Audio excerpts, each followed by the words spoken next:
24 नवंबर 1971 की दोपहर Portland international airport पर रोज की तरह चहल पहल थी। यात्रियों की भीड़ में एक साधारण सा दिखने वाला मध्यम उम्र का आदमी नजर आता है। हाथ में छोटा सा ब्रीफकेस लिए वह सीधा टिकट काउंटर तक जाता है और सिएटल के लिए वन वे टिकट लेता है। जब उससे नाम पूछा जाता है तब वह कहता है डैन कूपर। किसी ने नहीं सोचा था कि यही नाम आगे चलकर अमेरिका के इतिहास की सबसे रहस्यमयी कहानियों में दर्ज होने वाला है। कूपर नॉर्थ वेस्ट एयरलाइंस की फ्लाइट 305 में सवार होता है। विमान में कुल 36 यात्री और 6 क्रू मेंबर थे। कूपर पीछे की आखिरी सीट पर बैठता है, आराम से ड्रिंक ऑर्डर करता है, सिगरेट जलाता है। उस दौर में फ्लाइट में स्मोकिंग मना नहीं थी। सबको लगता है कि यह बस एक आम यात्री है, लेकिन कुछ ही देर बाद माहौल पूरी तरह बदल जाता है। कूपर एयर होस्टेस फ्लोरेंस शेफनर को एक लिफाफा देता है। वह पहले तो इसे नजरअंदाज कर देती है। तब कूपर कहता है बेहतर होगा इसे पढ़ लो। नोट खोलते ही फ्लोरेंस के होश उड़ जाते हैं। उसमें लिखा था मेरे पास उसकी नजर कूपर के ब्रीफकेस पर जाती है, जिसमें लाल छड़ें और तार साफ दिखाई दे रहे थे। किसी को डराने के लिए ये नजारा काफी था। अब कूपर ने अपनी शर्तें रखी। उसे चाहिए $2 लाख नकद, 4 पैराशूट और सिएटल पहुंचते ही विमान के लिए एक फ्यूल ट्रक। और धमकी साफ थी, अगर मांगे पूरी नहीं हुई तो ये विमान हवा में उड़ जाएगा। फ्लोरेंस किसी तरह हिम्मत जुटाकर कॉकपिट में जाती है और पायलट को सब बता देती है। इसके बाद एक और फ्लाइट अटेंडेंट टीना मकलो कूपर के पास बैठती है। वही अब कूपर और कॉकपिट क्रू के बीच का जरिया बन जाती है। पीछे लगे फोन से वह लगातार पायलट और ग्राउंड कंट्रोल को जानकारी देती रहती है। उधर ग्राउंड से आदेश आता है कि विमान को सिएटल के ऊपर होल्डिंग पैटर्न पर चक्कर लगाते रहना होगा। लगभग 1.5 घंटे तक फ्लाइट 305 आसमान में गोल गोल घूमती रही। इस बीच जमीन पर पुलिस और फेडरल एजेंसियां तेजी से पैसे और पैराशूट की तैयारी में जुटी थीं। दिलचस्प बात यह थी कि विमान में बैठे ज्यादातर यात्रियों को अब तक कुछ पता ही नहीं था। उन्हें लगा कि शायद मौसम या तकनीकी दिक्कत की वजह से फ्लाइट देर कर रही है, लेकिन असलियत ये थी वो सब अब इतिहास की सबसे रहस्यमयी हाईजैकिंग का हिस्सा बन चुके थे। एक लोकल बैंक से जल्दी जल्दी $20 के 10,000 नोट निकाले गए। वहीं पास के एक स्काईडाइविंग स्कूल से 4 पैराशूट लाए गए। आखिरकार शाम 5:45 पर लगभग 2 घंटे की देरी के बाद विमान सिएटल में उतरा। रात हो चुकी थी और विमान को रनवे से दूर एक सुनसान जगह पर ले जाया गया। वहीं FBI ने फिरौती की रकम और पैराशूट एयर होस्टेस टीना मकलो को सौंपे और उसने सब कूपर तक पहुंचा दिए। इसके बदले कूपर ने सभी यात्रियों और 2 फ्लाइट अटेंडेंट्स को जाने दिया। अब विमान में सिर्फ 4 लोग बचे थे, पायलट, को पायलट, फ्लाइट इंजीनियर और टीना मकलो। इसी दौरान कूपर ने अपनी अगली मंजिल बताई, मैक्सिको सिटी। लेकिन उड़ान के लिए उसकी शर्तें बेहद अजीब थीं। विमान 10,000 फीट से नीचे ही उड़ना चाहिए। लैंडिंग गियर पूरे समय नीचे रहेंगे। फ्लैप्स 15 डिग्री पर सेट होंगे। केबिन की सारी लाइट्स बंद होंगी। और सबसे हैरान करने वाली मांग, विमान के पीछे लगी सीढ़ी उड़ान के दौरान खुली रहे। पायलट ने समझाया कि टेक ऑफ के समय यह मुमकिन नहीं है। आखिरकार तय हुआ कि सीढ़ी टेक ऑफ के बाद खोली जाएगी। मगर एक और मुश्किल थी, इतने कम ऊंचाई और इन सेटिंग्स पर विमान मैक्सिको तक बिना रुके नहीं पहुंच सकता था। काफी चर्चा के बाद निश्चय हुआ कि बीच में ईंधन भरने के लिए रेनो, नेवादा में रुकना होगा। करीब 2 घंटे तक विमान जमीन पर खड़ा रहा और फिर शाम 7:36 पर फ्लाइट 305 ने दोबारा उड़ान भरी। टेक ऑफ के सिर्फ 5 मिनट बाद ही कूपर ने टीना मकलो को आदेश दिया कि वह कॉकपिट में चली जाए और अब बाहर न निकले। अब जहाज के पीछे अकेला बैठा था डैन कूपर, अपनी रहस्यमयी योजना और ब्रीफकेस में छिपे डरावने राज के साथ। टीना मकलो ने कूपर को आखिरी बार उस पल देखा जब वह विमान के बीच वाले हिस्से में खड़ा था, मानो छलांग लगाने की तैयारी कर रहा हो। इसके बाद वह बाकी क्रू के साथ कॉकपिट में चली गई और दरवाजा बंद कर लिया। अब जहाज के पीछे क्या हो रहा था किसी को पता नहीं था। करीब 3 घंटे बाद फ्लाइट 305 सुरक्षित रूप से रेनो, नेवादा में उतरी। जैसे ही विमान रुका, क्रू धीरे धीरे पीछे की तरफ बढ़ा, लेकिन वहां न कूपर था, न उसका ब्रीफकेस और न ही वह जिसकी धमकी उसने दी थी। केवल सन्नाटा था। जांच में साफ हुआ कि उड़ान के दौरान विमान की पिछली सीढ़ी खोली गई थी और लैंडिंग के समय वह क्षतिग्रस्त भी पाई गई। इसका मतलब एक ही था, सिएटल और रेनो के बीच कहीं कूपर ने पैराशूट पहना और रात के अंधेरे में छलांग लगा दी। जैसे ही यह सच सामने आया, FBI की टीमें तुरंत विमान को घेर लेती हैं, लेकिन उनकी उम्मीदों के उलट सबूत बेहद कम मिले। पीछे छोड़ा गया था एक काली क्लिप ऑन टाई, 8 सिगरेट के टुकड़े और 4 में से 2 पैराशूट। बाकी सब कुछ फिरौती के $2 लाख, ब्रीफकेस और बाकी 2 पैराशूट कूपर अपने साथ ले गया था। क्रू और यात्रियों से पूछताछ में उसका ब्यौरा सामने आया। एक गोरा आदमी, लगभग 45 साल का, भूरे रंग की आंखें, काले घने बाल, पहने हुए थे डार्क ट्रेंच कोट, गहरा सूट, सफेद शर्ट, काली टाई और काले जूते। उड़ान के दौरान उसने काले सनग्लासेस भी पहन लिए थे। इन्हीं बयानों पर आधारित होकर FBI ने कूपर का पहला स्केच तैयार किया और यहीं से शुरू हुई अमेरिका के इतिहास की सबसे रहस्यमयी तलाश, एक ऐसी तलाश जो आज तक अधूरी है।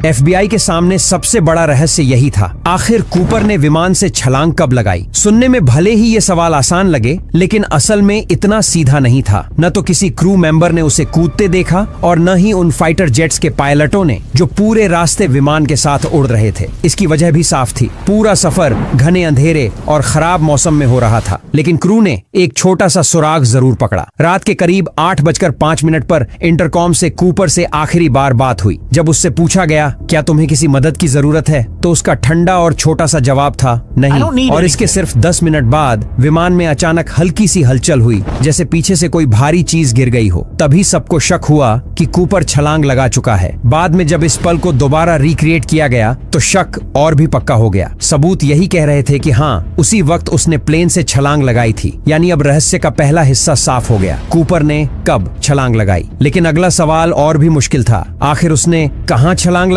कूपर ने प्लेन की ऊंचाई और स्पीड तो साफ साफ बता दी थी, लेकिन उसने ये नहीं बताया कि फ्लाइट किस रास्ते से जाएगी। सिएटल में जब ईंधन भरने में देरी हुई तो कैप्टन ने कूपर से पूछा, क्या हम फ्लाइट प्लान बना सकते हैं। कूपर गुस्से में बोला, बस उड़ान शुरू करो। आखिर कैप्टन ने खुद ही रास्ता चुना, जिसका नाम था विक्टर 2-3। बाद में जांच से पता चला कि कूपर ने छलांग लगाई होगी। पोर्टलैंड से लगभग 40 किलोमीटर उत्तर में सुबह होते ही FBI ने बड़े पैमाने पर सर्च ऑपरेशन शुरू किया। हेलीकॉप्टर, हवाई जहाज और जमीनी टीमों को भेजा गया। लेकिन मुश्किल ये थी कि भले ही कूपर के कूदने का अनुमानित पॉइंट सही हो, उसका असली लैंडिंग जोन तय करना बेहद कठिन था। खोज का क्षेत्र पहाड़ों और घने जंगलों से ढका हुआ था, जिसे खोजना भूसे के ढेर में सुई ढूंढने जैसा था। खराब मौसम और कड़ाके की ठंड ने भी हालात और मुश्किल बना दिए। कई दिनों की मेहनत के बावजूद अधिकारियों को कूपर या उसके सामान का कोई भी सुराग नहीं मिला।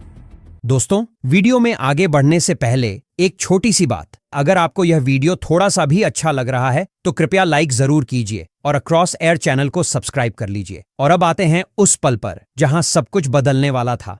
दिसंबर की शुरुआत तक जब कोई प्रगति नहीं हुई तो FBI ने कूपर को दिए गए $2 लाख की फिरौती पर ध्यान केंद्रित किया। ये पैसे सिएटल फर्स्ट नेशनल बैंक से लिए गए थे, जिसने पहले से ही ऐसे मामलों के लिए $2.5 लाख का पैकेज तैयार रखा था। बैंक ने इन $20 के 10,000 नोटों के सीरियल नंबर दर्ज कर रखे थे और उनकी पूरी सूची तुरंत ही बैंकों, सरकारी एजेंसियों और जनता को उपलब्ध करा दी गई। इसका मकसद ये था कि कूपर इन पैसों को आसानी से खर्च न कर पाए। यहाँ तक कि नॉर्थवेस्ट एयरलाइंस और अखबारों ने भी इन नोटों को खोजने पर इनाम का ऐलान किया, लेकिन तमाम कोशिशों के बावजूद किसी ने भी ऐसा कोई नोट नहीं पाया। और फिर करीब 10 साल बाद 1980 की शुरुआत में ब्रायन इंग्राम नाम का एक छोटा लड़का वॉशिंगटन के एक बीच पर कैंप फायर बना रहा था। रेत खोदते समय उसे $5,880 के 3 बंडल मिले। इन नोटों की हालत काफी खराब थी, लेकिन जब इंग्राम के माता पिता को कूपर की मशहूर स्काईजैकिंग की याद आई तो उन्होंने तुरंत ये पैसे FBI को सौंप दिए। FBI ने जैसे ही नोट चेक किए तो उनके सीरियल नंबर बिल्कुल वही निकले जो फिरौती के पैसों पर थे। सबको लगा कि अब तो राज खुल जाएगा, लेकिन असली सवाल अभी भी वही था। ये पैसे इतने दूर ड्रॉप जोन से टीना बार तक पहुंचे कैसे? अगर नक्शे पर देखें तो लगता है कि शायद कूपर ने हवा में से कुछ पैसे गिरा दिए होंगे। वो पैसे लुइस नदी में गिरे और फिर बहते हुए कोलंबिया नदी के साथ टीना बार तक पहुंच गए। लेकिन यहाँ दिक्कत ये थी कि कोलंबिया नदी का बहाव तो उल्टी दिशा में जाता है, टीना बार की तरफ बिल्कुल भी नहीं। यही वजह थी कि FBI ने सोचा शायद उन्होंने जो पहला ड्रॉप जोन तय किया था वो गलत था। लेकिन फिर वही सवाल, 3 अलग अलग बंडल एक ही जगह एक ही बीच पर कैसे मिले? इसे महज इत्तफाक मानना मुश्किल था और कंफ्यूजन तब और बढ़ गया जब पता चला कि सन 1974 में टीना बार पर ड्रेजिंग ऑपरेशन हुआ था। उस दौरान नदी की गहराई से मिट्टी निकाली गई थी और बीच पर डाल दी गई थी। कुछ रिपोर्ट्स कहती हैं कि पैसे उस मिट्टी के ऊपर मिले, यानी वो 1974 के बाद वहां आए। आखिरकार असली राज आज तक वही है, ये पैसे टीना बार पर कब और कैसे पहुंचे, इसका जवाब किसी के पास नहीं है। जब इनग्राम ने बंडल निकाले तो नोटों पर लगी रबर बैंड अभी भी ठीक थी। ये सबसे अजीब बात थी क्योंकि सन 2009 में किए गए एक टेस्ट से साबित हुआ था कि ऐसी रबर बैंड खुले माहौल या पानी में ज्यादा से ज्यादा 1 साल तक ही बच सकती है। तो फिर इतने साल तक वो सही सलामत कैसे रहीं? क्या किसी ने जानबूझकर वो पैसे वहां दबाए थे या फिर ये किसी चमत्कार से हुआ? अब सवाल उठता है, क्या कूपर जिंदा बच गया और उसने खुद पैसे दबाए, या फिर कोई और शख्स वहां आया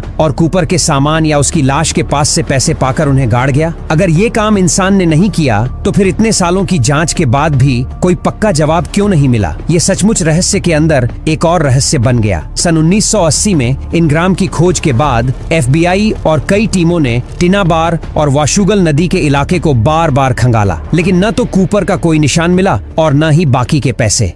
बहुत से लोग शुरू से मानते थे कि कूपर उस खतरनाक छलांग में बच ही नहीं पाया। ये अंत भले ही उतना रोमांचक न लगे, लेकिन सच हमेशा कहानी जितना दिलचस्प नहीं होता। जब कूपर ने छलांग लगाई तब फ्लाइट 305 तेज बारिश और तूफानी हवाओं में करीब 10,000 फीट की ऊंचाई पर 170 नॉट्स की रफ्तार से उड़ रही थी। हवा इतनी तेज थी कि सीढ़ियों पर लगा एक साइन बोर्ड तक उड़कर नीचे गिर गया। बाद में वो साइन ठीक फ्लाइट पाथ के नीचे से मिला। और जहां तक कूपर की ड्रेस का सवाल है तो सच कहें वो उस मौसम और हालात के लिए बिल्कुल तैयार ही नहीं था। जब कूपर ने छलांग लगाई उस वक्त जमीन पूरी तरह बादलों से ढकी हुई थी। उसे अंदाजा ही नहीं रहा होगा कि वो कहां उतर रहा है। ऊपर से उसका पैराशूट नॉन स्टेरेबल था, मतलब चाहे जितनी कोशिश कर लो दिशा बदलना मुमकिन नहीं। इसका मतलब साफ है कि किसी साथी से जमीन पर मिल पाना लगभग नामुमकिन था। अब पैराशूट्स की कहानी देखिए। कूपर ने 2 मुख्य और 2 रिजर्व पैराशूट मांगे। FBI को शक हुआ कि वो किसी यात्री को बंधक बनाकर कूदने की कोशिश कर सकता है। इसी डर से उन्होंने पैराशूट से छेड़छाड़ नहीं की, लेकिन गलती से उन्होंने एक डमी पैराशूट भी भेज दिया जो सिर्फ ट्रेनिंग के लिए इस्तेमाल होता था। और मजेदार बात ये रही कि कूपर ने वही उठा लिया। उसका चुनाव भी अजीब था। उसने नया और अच्छा पैराशूट छोड़ दिया और पुराना घटिया वाला चुन लिया। इस वजह से कुछ लोगों का मानना है कि शायद वो उतना प्रोफेशनल नहीं था। लेकिन एक और थ्योरी है, शायद उसने वही पैराशूट चुना जिससे वो सबसे ज्यादा परिचित था। उसने नया सिविलियन पैराशूट छोड़कर पुराना मिलिट्री वाला लिया। इसका मतलब ये हो सकता है कि वो पहले पैराट्रूपर रहा हो और ऐसे ही पैराशूट ट्रेनिंग में इस्तेमाल करता रहा हो। उसकी मिलिट्री जानकारी और भी जगह दिखती है। जब फ्लाइट सिएटल के पास चक्कर लगा रही थी तब उसने कहा, मैककॉर्ड एयरफोर्स बेस यहाँ से 20 मिनट की दूरी पर है, और उसका अनुमान बिल्कुल सही निकला। इतनी सटीक जानकारी किसी आम आदमी को नहीं हो सकती। यहीं से ये शक भी पैदा होता है कि कूपर का CIA से कोई रिश्ता रहा हो। वजह, जिस विमान बोइंग 727 को उसने चुना वही CIA वियतनाम युद्ध के दौरान एजेंट्स और सामान गिराने के लिए इस्तेमाल करती थी। इसके पीछे का सीढ़ी नुमा दरवाजा पैराशूट से कूदने के लिए परफेक्ट था। यानी बोइंग 727 का चुनाव शायद पूरी प्लानिंग के साथ हुआ था, लेकिन एयरलाइन का चुनाव इत्तेफाक था। जब एयर होस्टेस टीना मकलो ने पूछा कि उसने उनकी एयरलाइन ही क्यों चुनी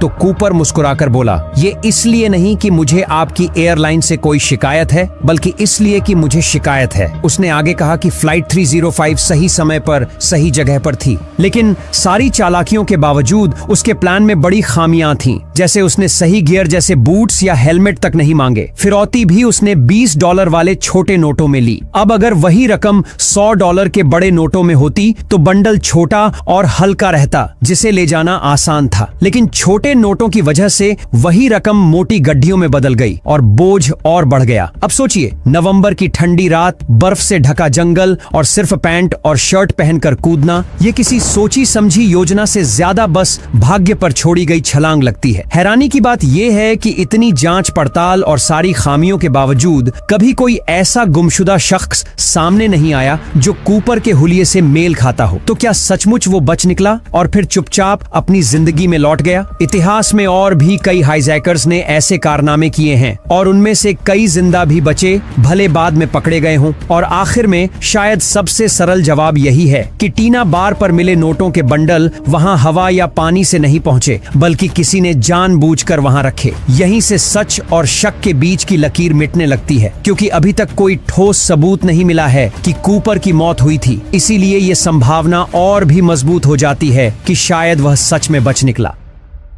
जब तक मीडिया को इस हाईजैकिंग की खबर मिली, तब तक एफबीआई ने पहले ही कुछ संदिग्ध लोगों की जांच शुरू कर दी थी। उस समय पुलिस ने एक शख्स को शक के घेरे में लिया, जिसका नाम डीबी कूपर था। जांच के बाद पता चला कि वो आदमी बिल्कुल बेगुनाह है और उसका इस केस से कोई लेना देना नहीं था। असली हाईजैकर ने अपना नाम टिकट पर डैन कूपर लिखा था, लेकिन मीडिया प्रेस ने गलती से उस निर्दोष आदमी का नाम उठा लिया और डीबी कूपर लिख दिया। अब ये नाम अखबारों और न्यूज में हर जगह फैल गया। लोग उसी गलत नाम से उसे बुलाने लगे। नतीजा ये हुआ कि धीरे धीरे डैन कूपर का नाम गायब हो गया और गलत नाम डीबी कूपर ही लोगों की जुबान पर चढ़ गया। यानी असली नाम चाहे डैन कूपर, वो भी शायद नकली रहा हो, लेकिन पॉप कल्चर और इतिहास में यह रहस्यमयी हाईजैकर हमेशा के लिए डीबी कूपर के नाम से मशहूर हो गया। नाम की इस गलती ने भले ही रहस्य को और गहराई दी हो, लेकिन असली पेच तो तब शुरू हुआ जब शक की सुई अलग अलग लोगों पर टिकने लगी। लगभग 50 साल बीत चुके हैं उस मशहूर हाईजैकिंग को हुए। इन दशकों में हजारों संदिग्धों से पूछताछ की गई, अनगिनत सुरागों का पीछा किया गया, लेकिन रहस्य अब भी जस का तस है। फिर भी कुछ नाम ऐसे थे जिन्होंने इस रहस्य की गुत्थी को और उलझा दिया। सबसे पहले नाम आया Robert Rakestraw, army paratrooper, helicopter pilot, विस्फोटों का एक्सपर्ट और आपराधिक रिकॉर्ड से भरा अतीत। जब उनसे पूछा गया, क्या आप डीबी कूपर हैं, तो उसका जवाब था, मैं हो सकता था। ये रहस्यमय जवाब लोगों की जिज्ञासा और बढ़ा गया, लेकिन उसकी उम्र और आंखों के रंग जैसी बातें गवाही से मेल नहीं खाती थी। दूसरा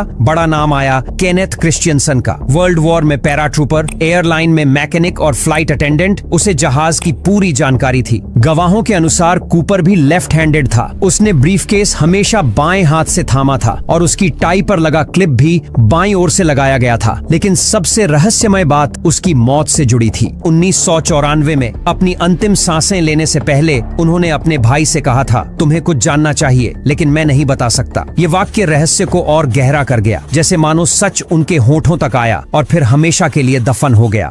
क्रिश्चियनसन के बाद भी रहस्य खत्म नहीं हुआ, बल्कि हर नए संदिग्ध ने कहानी को और उलझा दिया। यही तो डीबी कूपर केस की सबसे बड़ी दिक्कत है। हर सुराग आधा अधूरा और हर शक नया सवाल खड़ा करता है। जैसे उस समय मिले 8 सिगरेट बट्स डीएनए का राज खोल सकते थे, मगर वे सबूत हमेशा के लिए खो गए। असली दिक्कत यही है कि सबूत बहुत कम है और जितने भी संदिग्ध सामने आए वे एक दूसरे से बिल्कुल अलग थे। कुछ की शक्ल स्केच से मेल खाती थी, कुछ का बैकग्राउंड फिट बैठता था, लेकिन किसी पर भी पूरी तरह भरोसा नहीं किया जा सका। यही वजह है कि सवाल अब भी बाकी हैं। क्या कूपर सच में 40 से 45 साल का था, या बस अपनी उम्र से बड़ा दिखता था? क्या उसका मिलिट्री बैकग्राउंड था? और आखिर उन स्केचों में से कौन सा सबसे असली शक्ल के करीब है? आखिरकार 2016 में एफबीआई ने मान लिया कि इस केस को अब सुलझाना लगभग नामुमकिन है और उन्होंने इसे बंद कर दिया। अब सिर्फ 2 ही उम्मीदें बची हैं, या तो कभी कूपर की लाश मिले या फिर बचे हुए पैसों का कोई सुराग हाथ लगे, वरना यह रहस्य शायद कभी न सुलझे। और यही अनिश्चितता डीबी कूपर की कहानी को और भी रोमांचक बना देती है, क्योंकि जब तक यह संभावना बाकी है कि वह बच निकला था, तब तक यह रहस्य जिंदा रहेगा।